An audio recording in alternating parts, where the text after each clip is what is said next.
Welcome to the Passage. My name is Johanna Rupp. And it's evenings like these that we realize what a cultural treasure, literary and cultural treasure we have in the Passage, that we can have wonderful events like these with music and great literature, wonderful authors. And it's all because of you. Thank you. This evening Book Passage is proud to welcome author Jonathan Odell. Jonathan's essays and short stories have been included in many collections, and he is the author of 2 award-winning novels, The View from Delphi and The Healing. His first work has recently been republished and updated to great critical acclaim. Titled Miss Hazel and the Rosa Parks League, this is an inspired reimagining of his debut novel, brilliantly capturing the beauty and complexity of an unexpected friendship set in pre-civil rights Mississippi. Cassandra King, author of The Sunday Wife and Moonrise, writes this review. This novel, told through the eyes of 2 different but utterly memorable women, one white and one black, vividly brings to life a fabulous cast of characters as well as a troubling time in our not-so-distant past. Odell is an astonishingly good storyteller. You won't want to miss this one. So with that, I want us all to warmly welcome Jonathan Odell.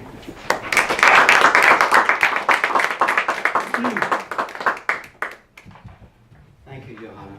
And I asked them to stop at 10. I only want to talk to 10 people tonight, so y'all just got under the wire. So you're the special ones. Thanks for coming. I want to thank Jack. Jack and I are Facebook friends, but we first met through the second book that I wrote, which was The Healing. And the connection that we have, if you can tell, his music, he's been able to turn into a therapy for healing in all kinds of settings, whether it's hospitals or AIDS wards, even with animals, because it's that connection that we need to heal. And what you do is just beautiful. Thank you so much for doing that. Just a little bit about me. I grew up in the Deep South, but I did not become a writer until I was 45 years old. This is like a second career for me. I moved to Minnesota and started business. I was a consultant. I worked with executives in Fortune 500 companies. Did things like team building and strategic planning and organizational redesign. And I had clients like General Mills and Pillsbury and one day I got to the point when I was 45 that either I was going to kill them or they were going to kill me. I just could not do it anymore. I don't know. Luckily, I woke up when I was 45 and realized I was leading my father's life. This had nothing to do with me. I did what I was supposed to be doing. And my daddy always told me, if you find a job you only hate 95% of, you got a damn good job. So, anyways, even though he was a Depression-era kid, that was true for him. But I was working. I didn't know what to do with the money. They were paying me a lot, but I hated my life. So I went to a therapist. I'll just get really honest with you right away. I went to a therapist because I said, I'm only halfway through. And all I got to look forward to is the same stuff, just bigger and more, and this isn't enough to live. I can't stand this. And the therapist said, well, Johnny, it's because you hate what you do. And I said, well, that's ridiculous. A man's got to do what a man's got to do. Quitting is the last thing. He says, no, it takes a man to quit. And I said, what would I do instead? He says, I have no idea. He said, but I do know this. You're not going to find out what you love doing until you quit doing the things that you hate. And that sounded like a brave thing to do. And I said, well, what if you hate everything? Because I hated the partner that I was with at the time. We had been together 6 years, and the only reason we stayed together, we'd tell each other, well, no, who else would have us? We didn't want to be lonely. We thought there were worse things. There are worse things than being single, I found out. And I hated my house because it wasn't big enough.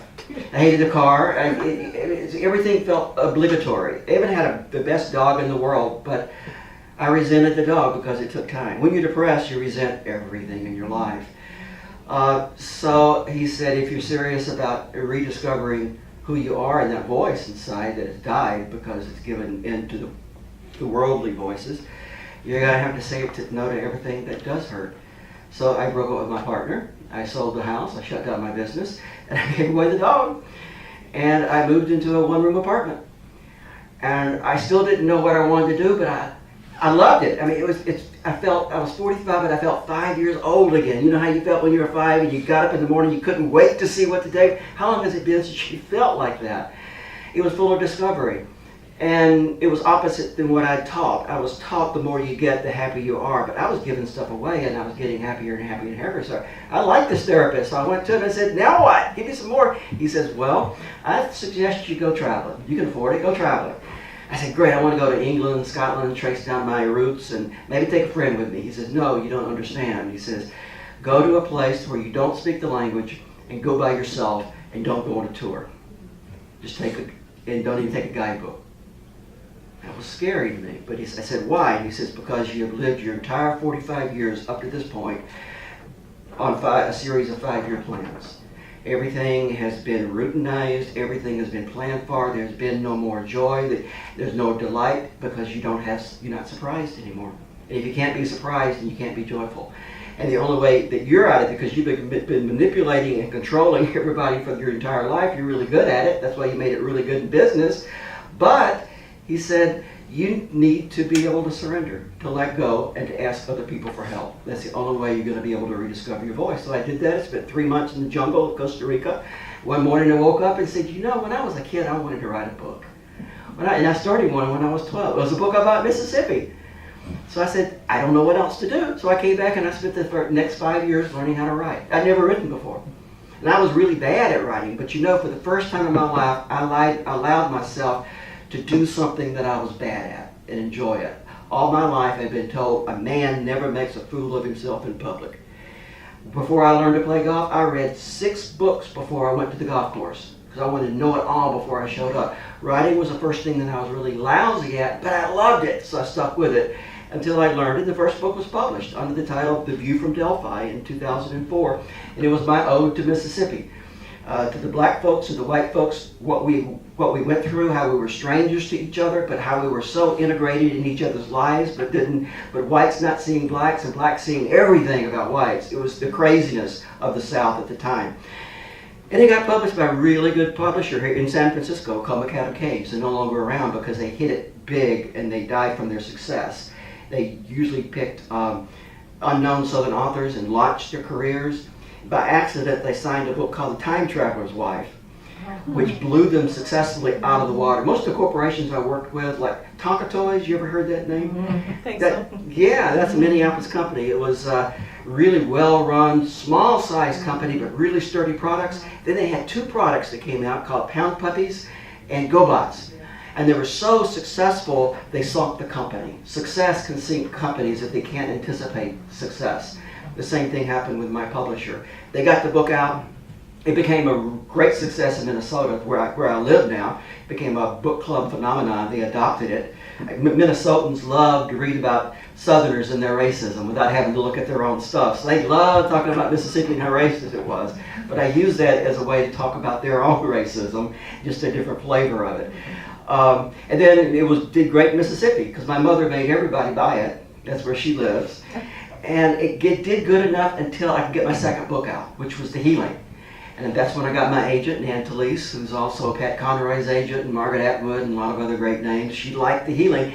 And The Healing is, I discovered these women in the South that were hidden from me because of my white privilege, my little bubble that I grew up in. But they were elderly black women. When I was researching them, they were in their 80s and 90s. And they were midwives. We called them granny doctors. They were the people in the South who tended to the needs, I found out, not just physical and not just maternal, but also spiritual and communal. They were the wise women in these communities. They were highly respected, highly looked up to, and then vilified by the white medical establishment when they wanted to get their hands on black bodies again because now there was money in it. So they were pushed aside. There were articles written about how horrible they were abortionists, they were dirty, they were superstitious. And so these wonderful saintly women got pushed.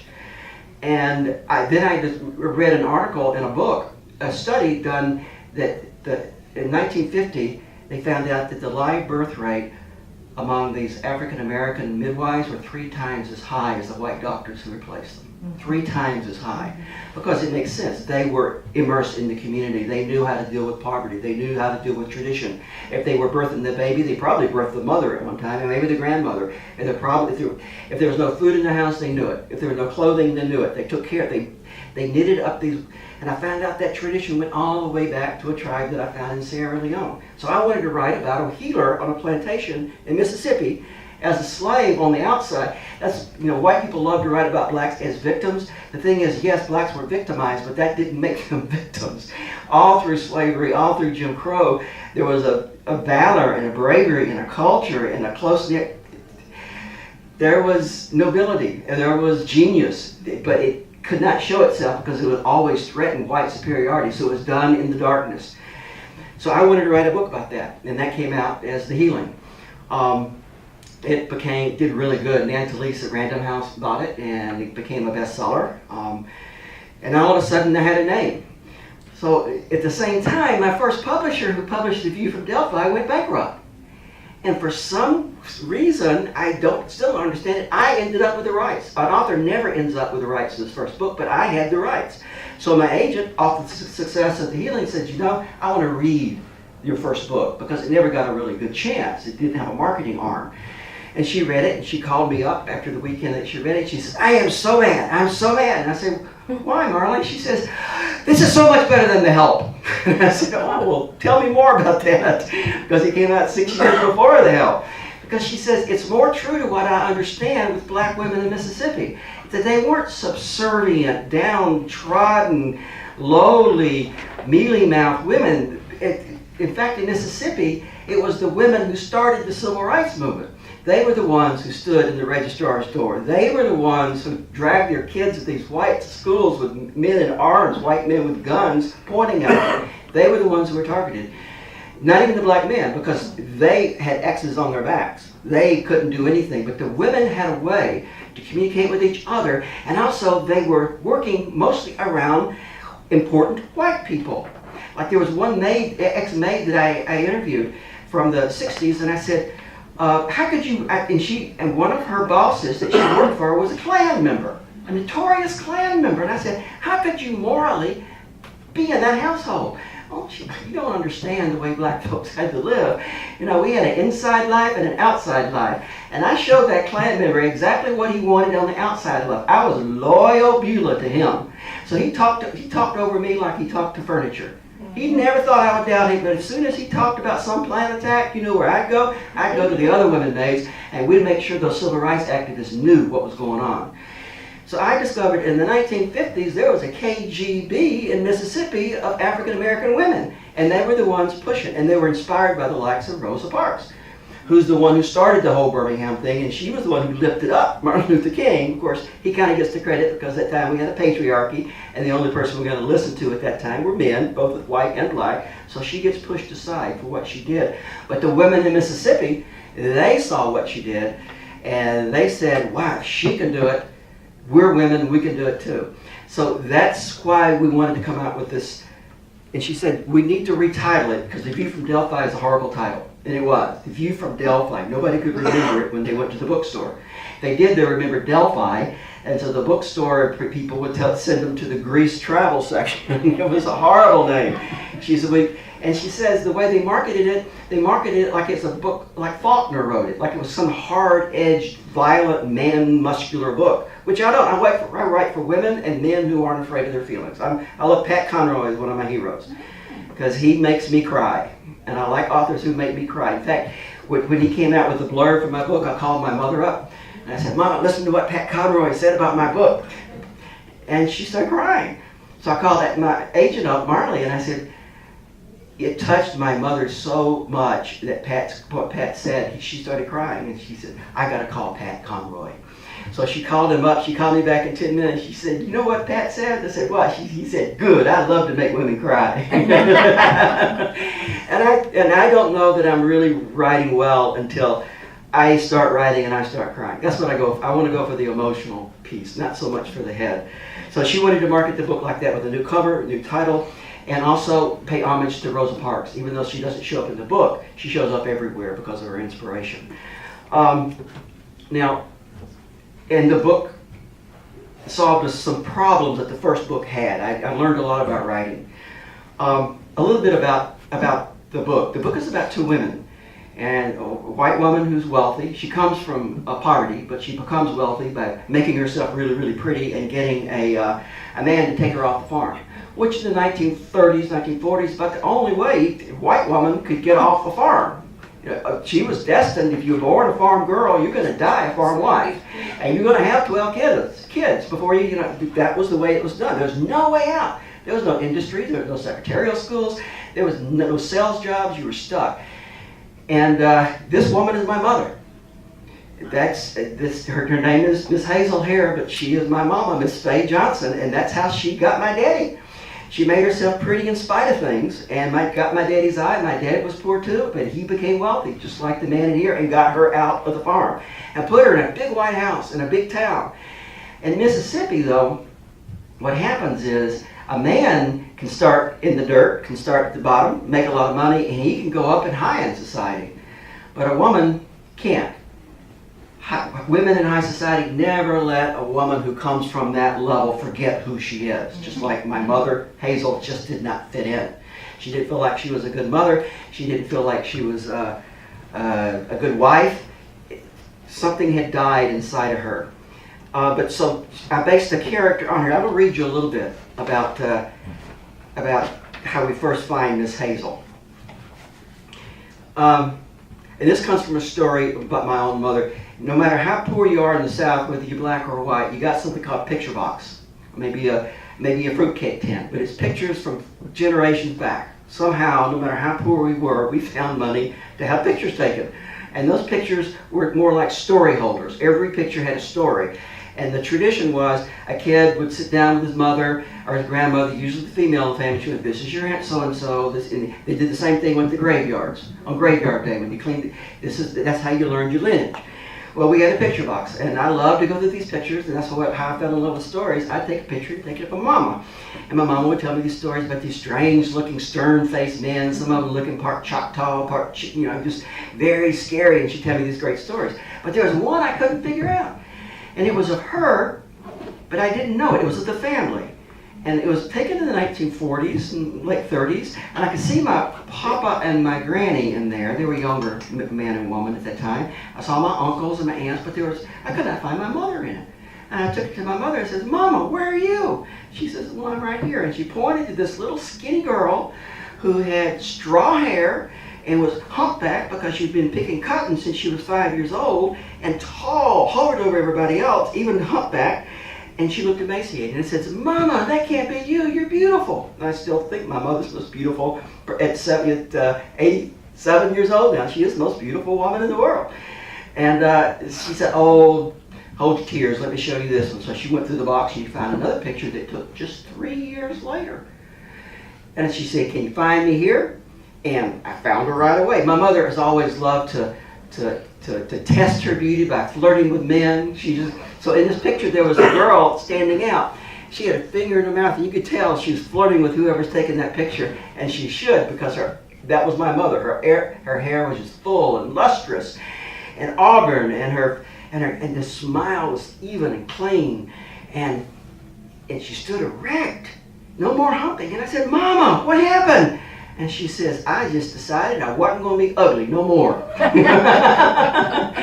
I said, how'd you do that? And she said, well, I've got whip bark, but I stole eggs out from under the setting hens and to wash my hair with. And we got only one person in the community who had any makeup, because it was sin to wear makeup, and that was the undertaker. So I borrowed it from him and stole it away and hid it in the wash cabin so nobody would know. And she says, and the freckles I had, I stole money from the collection plate so I could send off for freckle cream remover. And then she said, and I said, but you're back. She says, oh, that was the hardest part, Johnny. She said, I thought, and then it hit on me. I took this old plow rein harness that Papa had thrown away that he used to plow jawbone with, and I cut it up and made myself a harness. But and she said it cut into the skin and it bled and it hurt, but I cut those shoulders up. And that's my mom. At 5, when I was 5 years old, I thought that was that was heroic even then. It wasn't about beauty. It wasn't superficial. This was about a woman who was a girl who had more in her, and she didn't want it to play out where she was placed. She wanted to move, and she only knew one way out. And it wasn't beauty, it was strategy. That was the only thing a woman could, in 1950s, that a white woman could use to get anywhere. So this is Hazel in the book. She's 12. Hazel could tell, let's see. Hazel had been 12 years old when the slick-haired, sugar-talking man arrived one hot summer afternoon with a mysterious black box he swore would show her to be as pretty as anybody in the movies. Up until then, she had never seen a photograph of herself. While he set up his camera and posed each one of her brothers and sisters, she flirted with him, tossing back her hair and licking her lips the way she had seen Jean Harlow do. Standing out in the yard as the man took her picture, she felt her skin burn at the thought of escaping the Tombigbee Hills. Her mother had never had any patience with this full-of-feelings girl. Each time Hazel asked if the pictures had arrived, she was warned about getting her hopes up. "Hope does the plowing and misery's field," her mother said. But the delicious anticipation of things hoped for had to be the best sensation Hazel knew of. She didn't know how she could live without thinking something good was about to happen, not in the sweet by and by, but tomorrow, if not today. When the photographs finally arrived 2 months later, her hands trembled as she opened the envelope. The first was of her mama and daddy sitting stiffly next to each other the way strangers share a bench at the dentist office. The next was of her daddy with his arm around his mule's neck. How much more at ease he appeared posing with a plow mule. Finally, she came to the family portrait. 12 of them in front of the paintless barn. On one end was her daddy in his white starched shirt and overalls, and on the other end was her mama, tired and worn, holding baby Jewel. Bunched between them was the brood of wooden-faced children, not a size missing between knee-high and full-grown, with 2 spaces left empty for the 2 boys still off to war in the Pacific. Something wasn't right. Hazel touched her finger to each face in the picture. She could identify her brothers and sisters, yet her own face was missing. Had the camera skipped over her? No, she gasped. That photographer had played an awful trick on Hazel. In her place, he had put a half-starved orphan, neglected and bound to die soon. The poor little girl was stoop-shouldered and had hair the texture of broom straw. A dingy, hand-me-down dress swallowed the rail-thin body. The face was gaunt and hollow-eyed. She had the haggard look of a woman of 50, not a girl of 12. Hazel's shock gave way to tears. It was no trick. She should have known. Her older sisters had told her often enough. Hazel Ishii was as homely as a wart-headed chicken. No fancy man with a magic black box or a head full of hope was going to change that fact of life. Baby Ishii noticed how her daughter had moped, but she ignored her. Hazel told herself that her mother had been right after all. She was a fool to hope. She tried resigning herself to her ugliness, taking to her fate like a Christian martyr. As her mother had done, she would become the wife of some man who didn't care how she looked, and who was more flattered at having his picture taken with a mule than with her. She would have a brood of children, each year pushing the last baby out of her lap to make room for the next. Her older sister, the pretty one, had little patience for Hazel's sulking. "What's the matter with you?" Honorine asked as she poured a bucket of water into the horse trough. "I'm ugly," Hazel snapped. "Ain't you noticed?" Hazel's sister's face softened to pity. "You know, Hazel, having beauty to lose is much worse a burden than never having it to begin with. God was looking out for you by making you plain." Hazel's mouth dropped. "You saying he did it on purpose? You saying me being homely is God's will?" "That's right, Hazel. Take it as a blessing." Hazel pushed Honorine right to the horse trough. Then and there, Hazel decided to come down whole hog on the side of hope. She was going to be pretty if it killed her. And she did. Hazel does get out of the hills, and she does marry a man. But you know, sometimes all we know is what we don't want to have happen, but we have, because, and especially when you're in a new world, you can't vision what it is that you do want. And she's been told what she should want is to be a housewife and to take care of kids. And she just doesn't fit into that. And worse, she loses one of her children.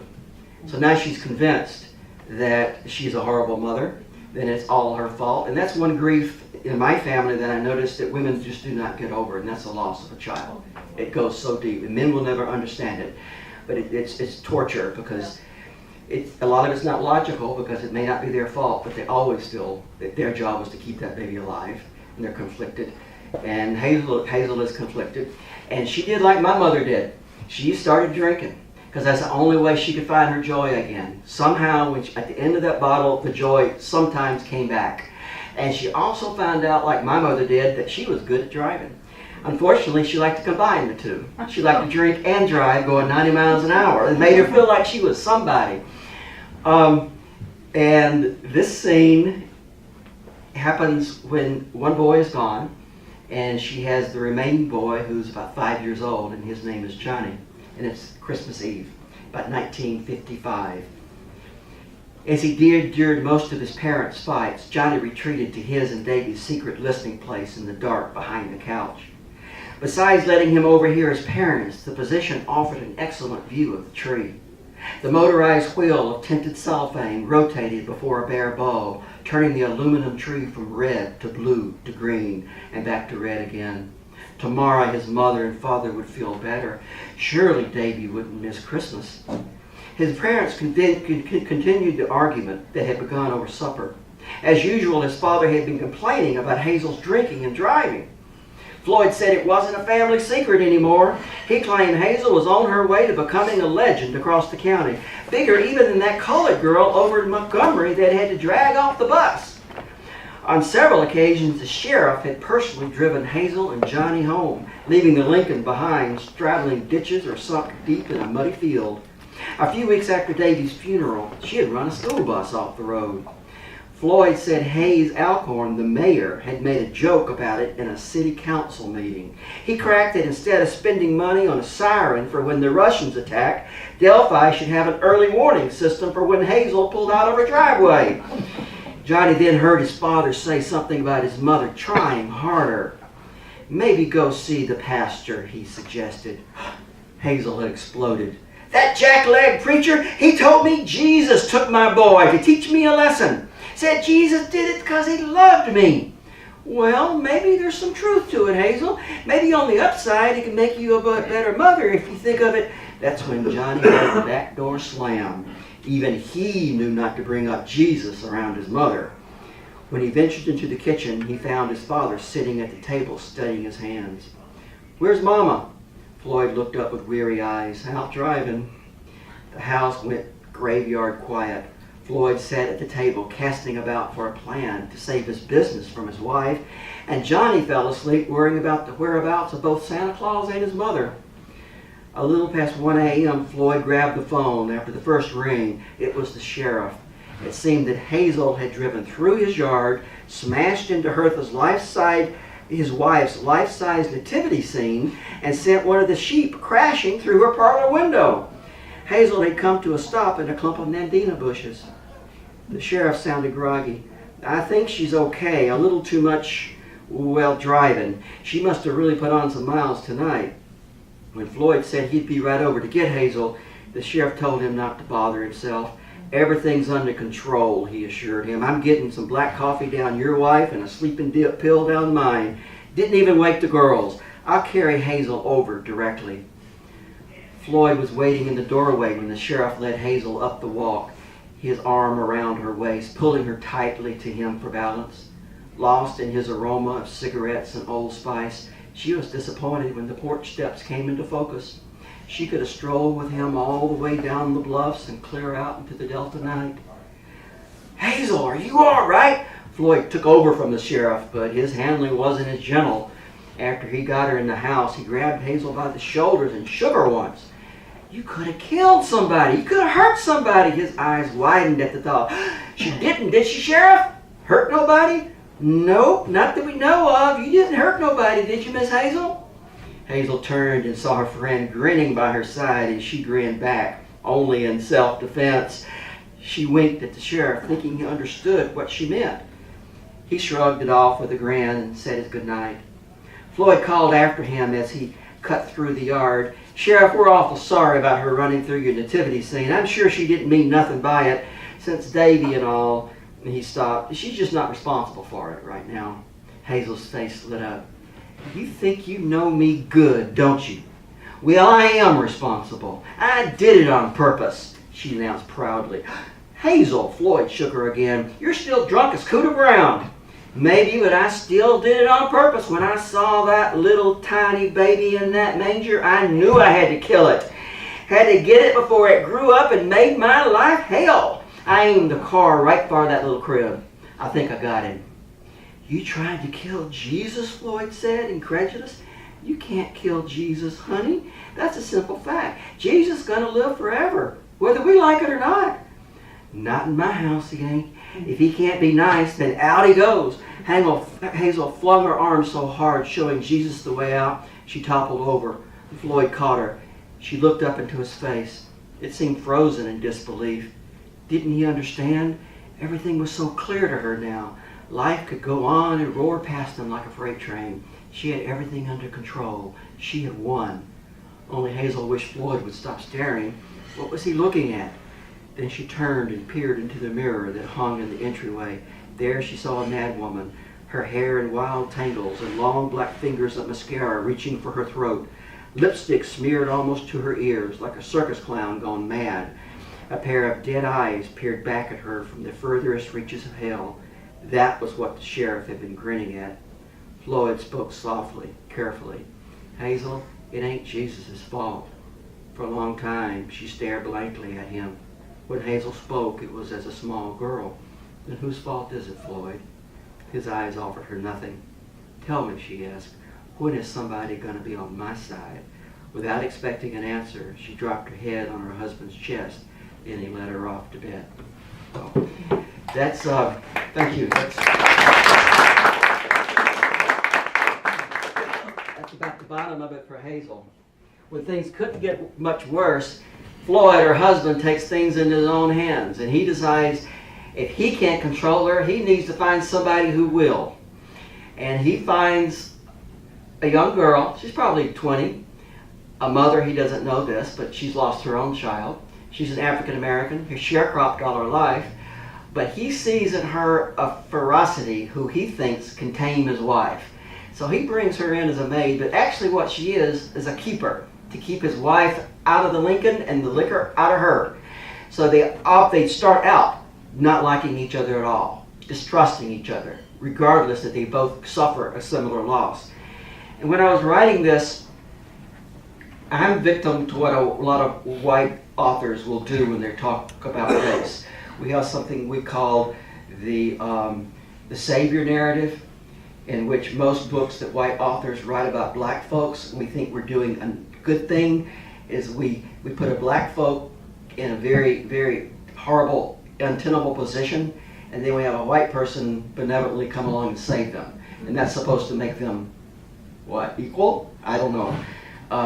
It's kind of the blind side formula, it's the help formula, even beautiful books, great books like To Kill a Mockingbird. And that was a shock for me. I have a black friend in Minneapolis, and I told him that I was going to be writing a book about race. And he's an activist, civil rights activist, and a city council person, and he doesn't mince words. And he said, "Oh, great, exactly what we need. Another book about race, written by a white guy. I can't wait." And I said, "Well, I want to do this because there's a lot of questions that I have about my own background that I want to clear up. I grew up white, not seeing half the population. And in my society, keeping them quiet, so I don't even know how they contributed to who I am. And so I need to explore that." He says, I tell you what, don't write another To Kill a Mockingbird. And I said, "But I want to write another To Kill a Mockingbird. It's a beautiful book. It's poetry. It launched a civil rights crusade from the 60s. It was formative for a lot of young white kids from the North who read this and had no idea how blacks were being treated in the South." He said, "I'm not talking about white folks. Yeah, it's good for white folks, but I'm not going to let my little girls read it." I said, "Why not?" I never thought about it. He says, "Black folks don't like that book." And I said, "Why not?" I never really thought about it. He says, "Look at my two little girls." He had two girls, one's 6, one's 8. He says, "They are dark-skinned blacks. They're not just blacks, they're dark-skinned blacks. I don't want them reading one more book that tells them they need to sit around and wait for a white man to come save them, or to sign some bill, or to free them. Nobody's going to save them except them. That's the way it works in this world. We've been saving ourselves from the very beginning. You folks haven't been doing it. We made Kennedy do what he did. We made Lincoln do what he did. Why don't you write about a strong black woman? Somebody, when my kids read it, they can say, oh, I can grow up to be like that too and save myself. So they're not hard to find. They're not in your history books, but they're everywhere. So I decided I'd go on a search. And I went down south and I started interviewing African Americans. And these were sharecroppers. These were the midwives that I talked about. These were people who had marched with King. They were just amazing, but they never showed up in any of my literature. As one sharecropper said, you know, it's kind of like the old days. He says it felt like God, when God gave out possessions, he gave the black man the plow and the white man the pencil.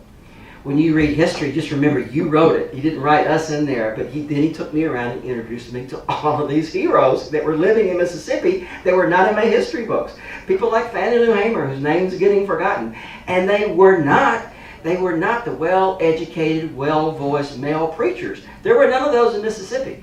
They were the rough-hewn women. And Fannie Lou Hamer said, it wasn't the chicken-eating preachers who got our freedom. It was us. It was us, the maids, the sharecroppers, and the Saturday night jukers, she said. We're the ones who stood in the road. So I decided I would, that's who I wanted. I wanted a woman who was as strong or stronger than my white woman. So my white woman wasn't going to save her. They weren't going to save each other. They were just trying to save themselves. And they found each other, and I wanted the friendship, if there was even a friendship possible, to come across like that. And the person that I chose, we did have a maid.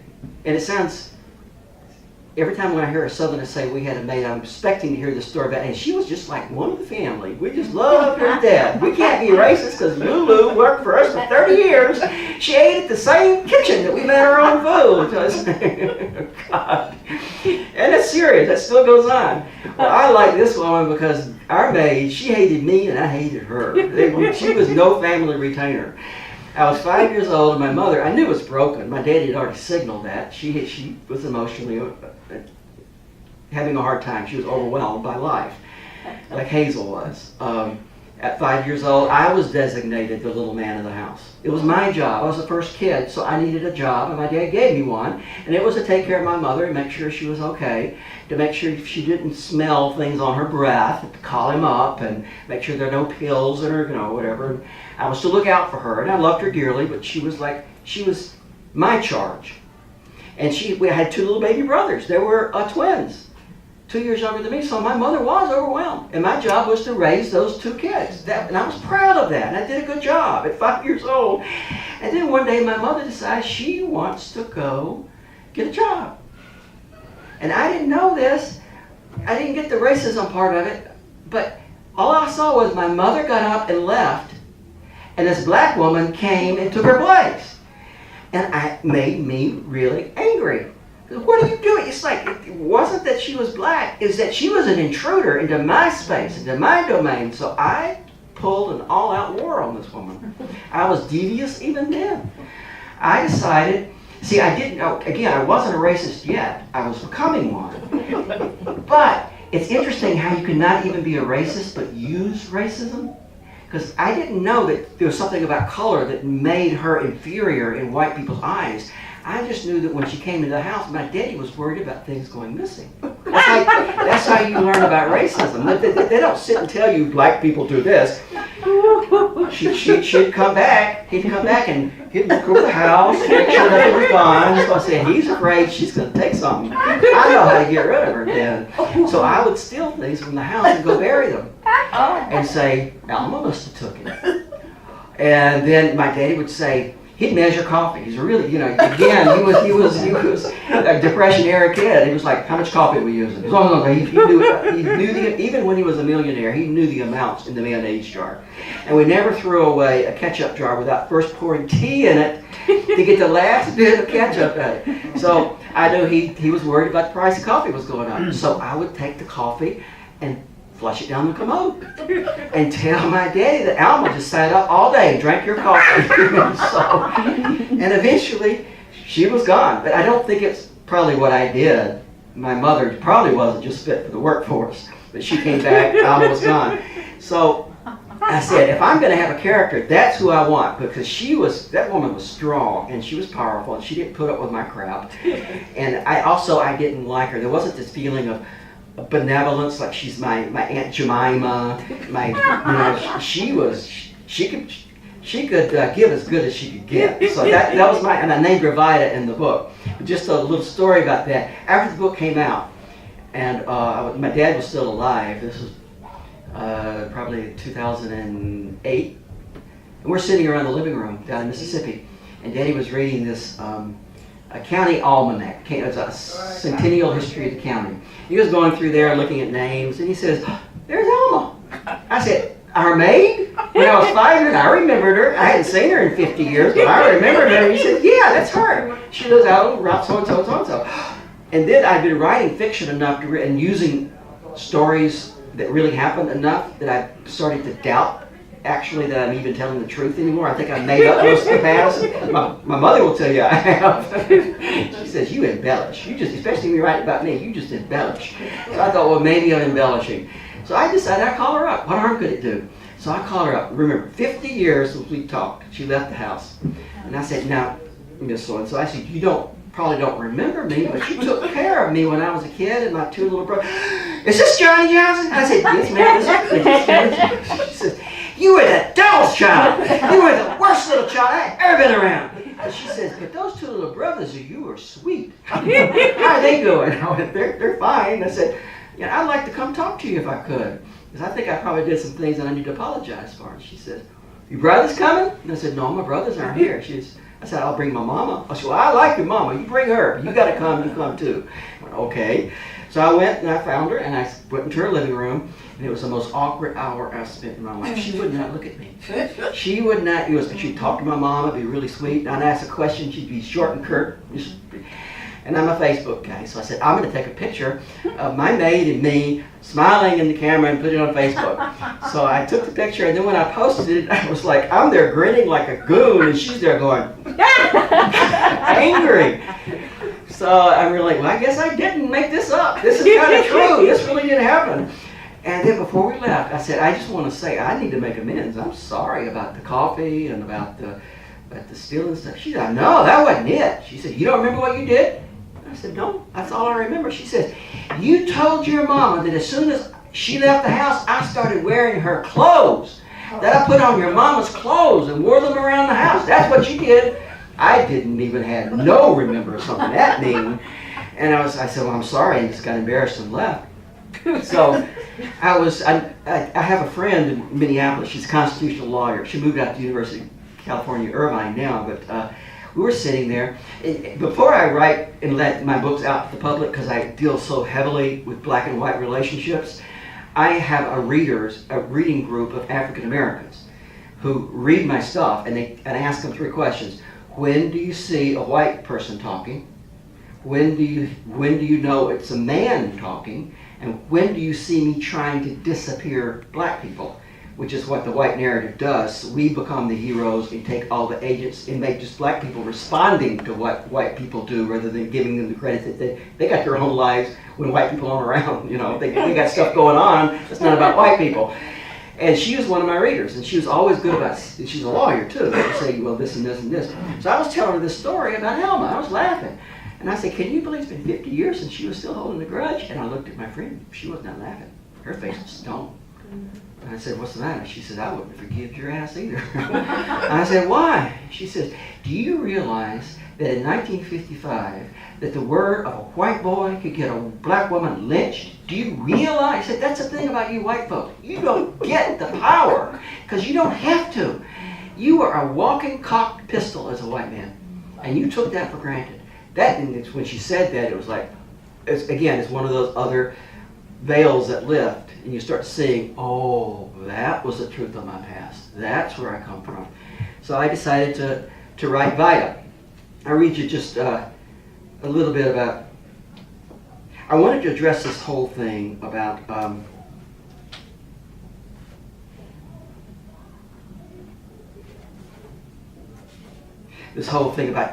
the question I really wanted to answer honestly, really, is can a white woman and a black woman actually be friends with this whole Jim Crow between them? with this obscene power differential? Is it possible? Like the movies say when they realize they have so much in common and they hug and they say, okay, we're all, and is that even possible?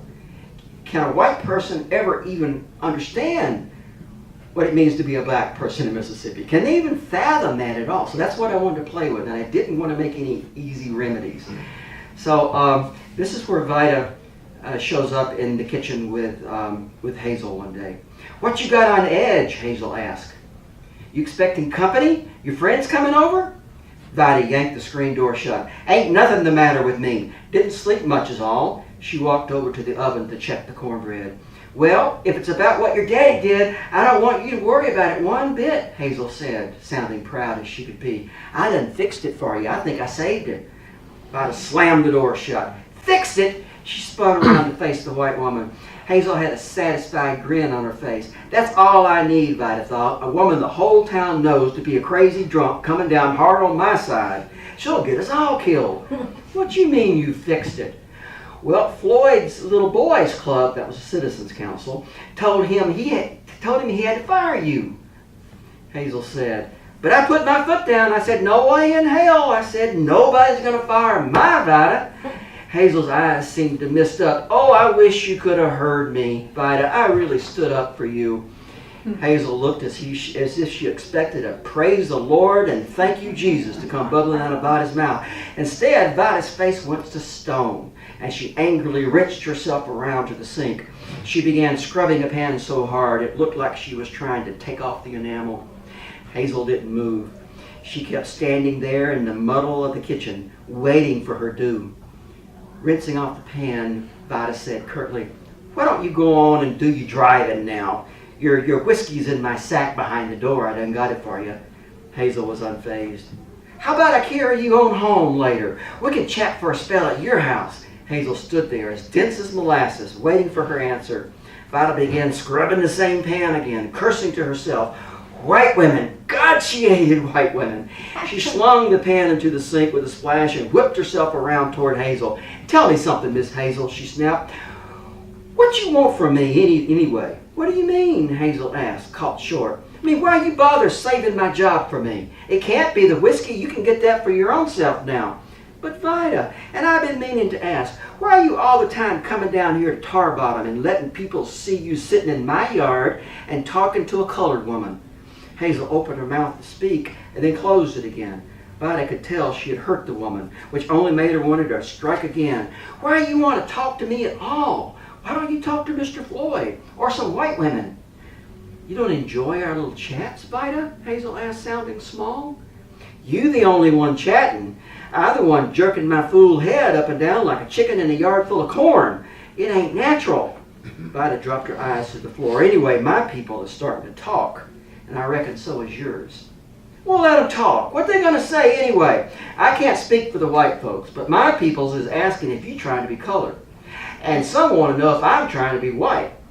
That's the silliest thing I ever heard of, Hazel said. I talk to you because you understand me. I can tell you things I can't tell nobody else. Vida shot Hazel a look sharp as a pick. Why is that, Miss Hazel?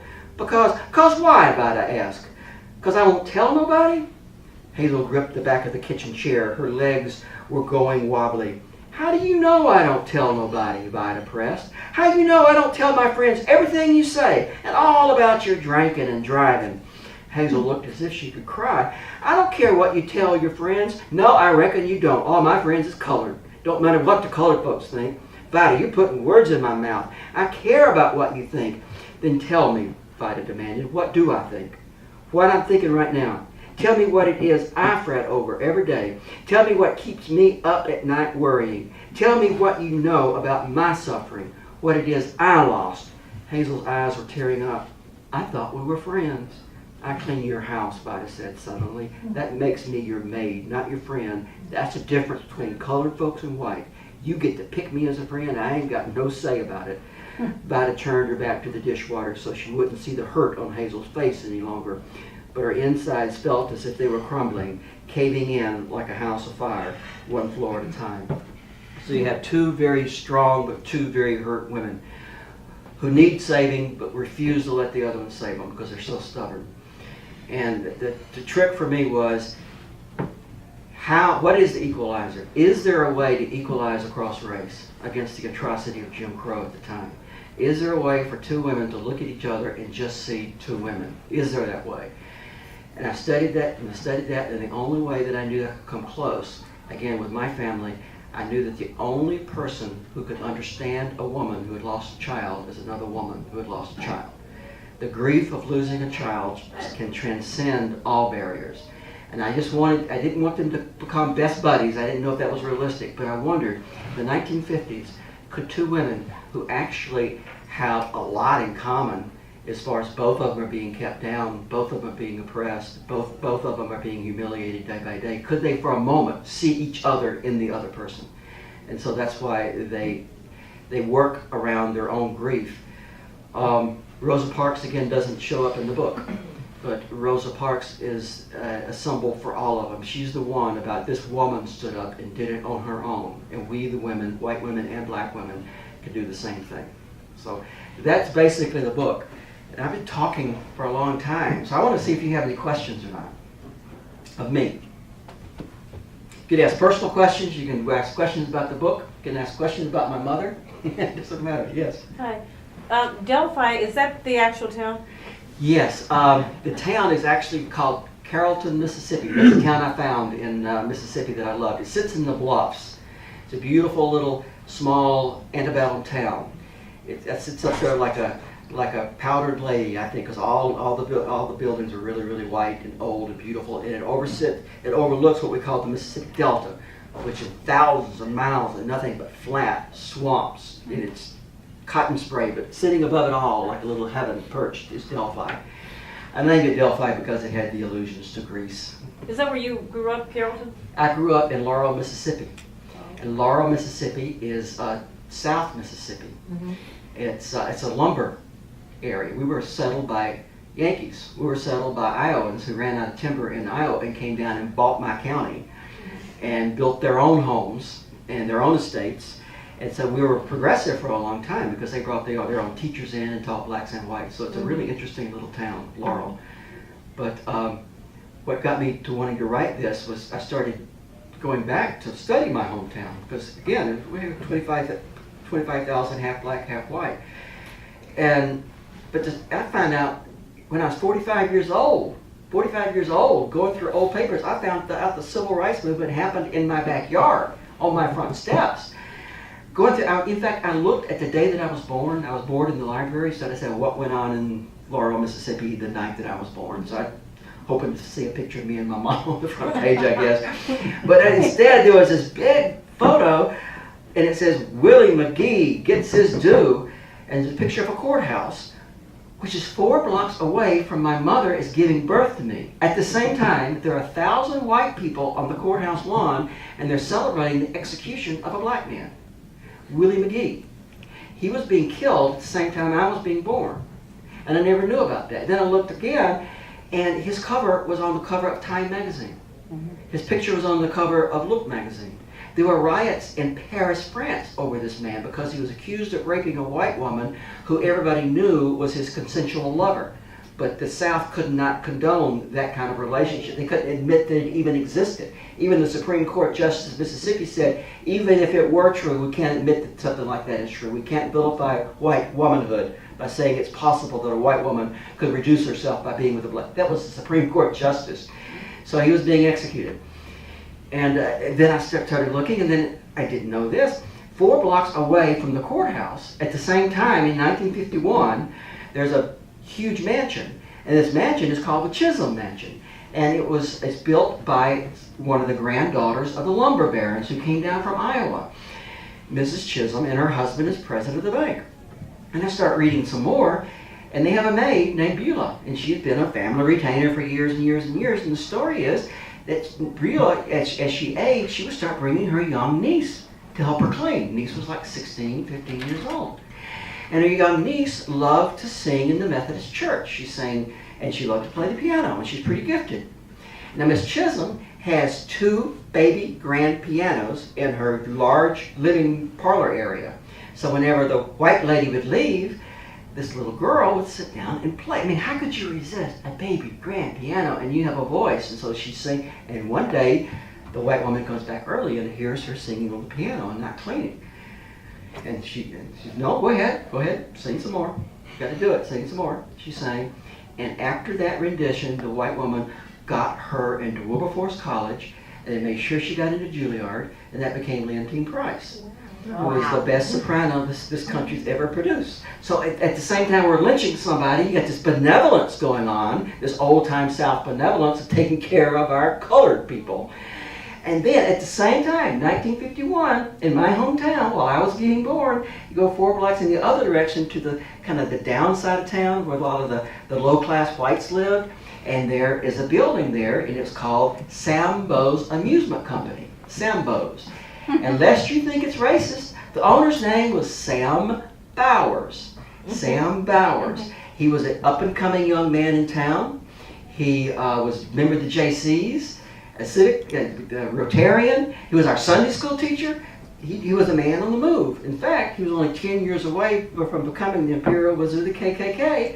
And if you saw Mississippi Burning, you remember the 3 civil rights workers who were executed in Mississippi? That was him.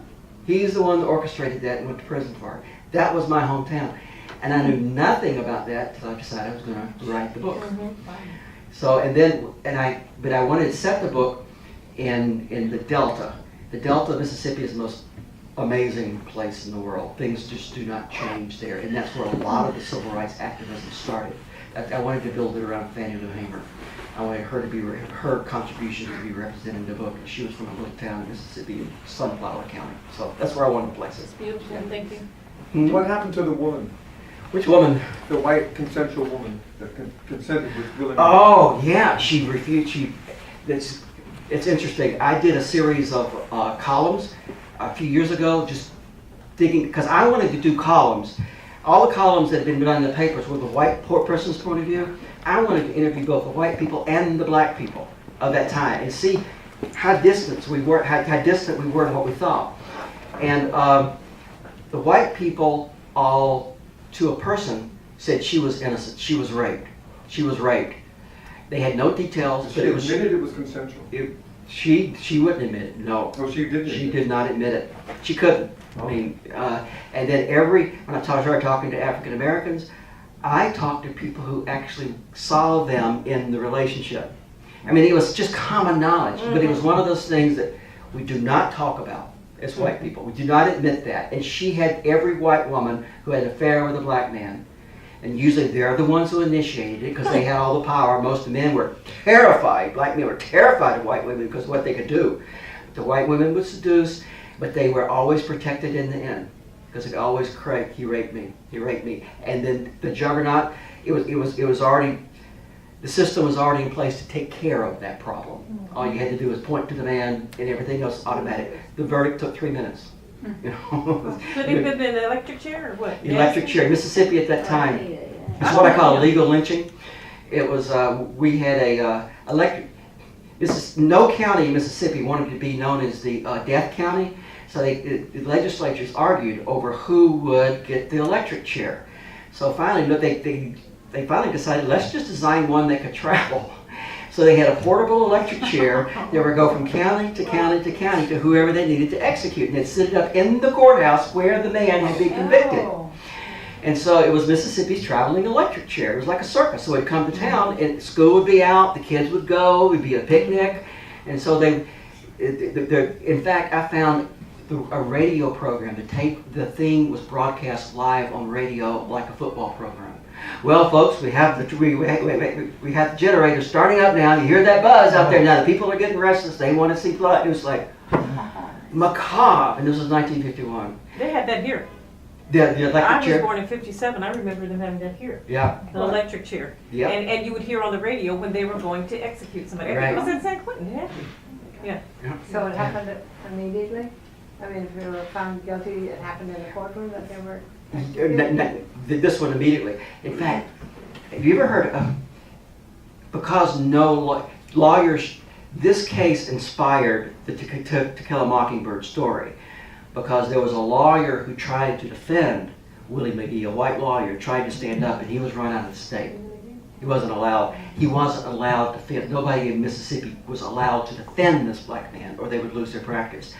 So they had to go outside. And a woman just starting her law practice with a civil organization in New York named Bella Abzug took the case for free. Wow.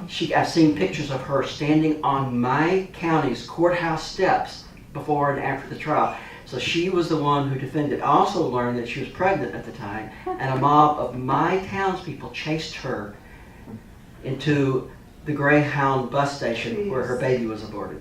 Jeez. I mean, this was, we just never knew this. It was like all this stuff is just never written about. But that's how Bella Abzug got her started. But she was good enough that she got it to the Mississippi State Supreme Court 3 times, where it was overturned 3 times. Truman got involved, Einstein got involved, Faulkner got involved. And then the day after he was killed, there was a letter in the paper by the mayor saying, let's turn over a new leaf and never mention this sad episode again. Nobody ever did, except black folks. They remember it. I don't even know his name until you just Yeah. said it. He was amazing. Yeah. Well, some of the stuff I kind of remember my grandmother talking about, and some of the stuff like the traveling electric chair. Right? I was raised in partially in Blytheville, Arkansas. Yes, I know which that is is. Mississippi County of Arkansas. Yeah. And I It's can Delta remember as a kid seeing that electric chair coming through on a flatbed truck, Right. and everybody going out seeing that this was the electric It's chair like that traveled carnival. around and executed people. I can Right. remember that as a child. And it was followed by these huge generators that they would hook up to Absolutely, it. and it's kind of like, you know, when I hear, it's really interesting to hear a white person speak honestly about those times.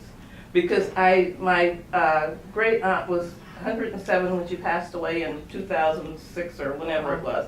And she was from Mississippi. Wow. And she would tell me, and my grandmother would tell me these stories about how they lived down the road from Parchman Penitentiary, Oh my God. and how they would, and she would tell me things about the South. These were very strong women, and how losing contact with family and not knowing, just because people were fearful, and it was just their own fear that tried to make other people, black people, powerless, because they really, that was what they did, and That's how you kept it didn't control. make them bitter, but it made them very much aware that you have a life and they have a life, Right. and we can live together, but And- there will always be a difference. Right, and the kids better know that, and that's part of the black parents' job, is to make sure the black kids know how to navigate that relationship. So that you can Because stay white kids safe don't and have alive. to worry about it. Yeah. Right. It's been a really interesting questions. I love the questions. I love the interactions, and thank you for coming tonight. I think we have some books for sale. I'd be glad to Yeah. sign them. You want to talk about that? We have books at every register if you'd like to get one, and we'll do a book signing now. And absolutely extraordinary Oh, storytelling and historical background and conversation, and thank you so much. and the book's even better. Yeah, and the book's even better.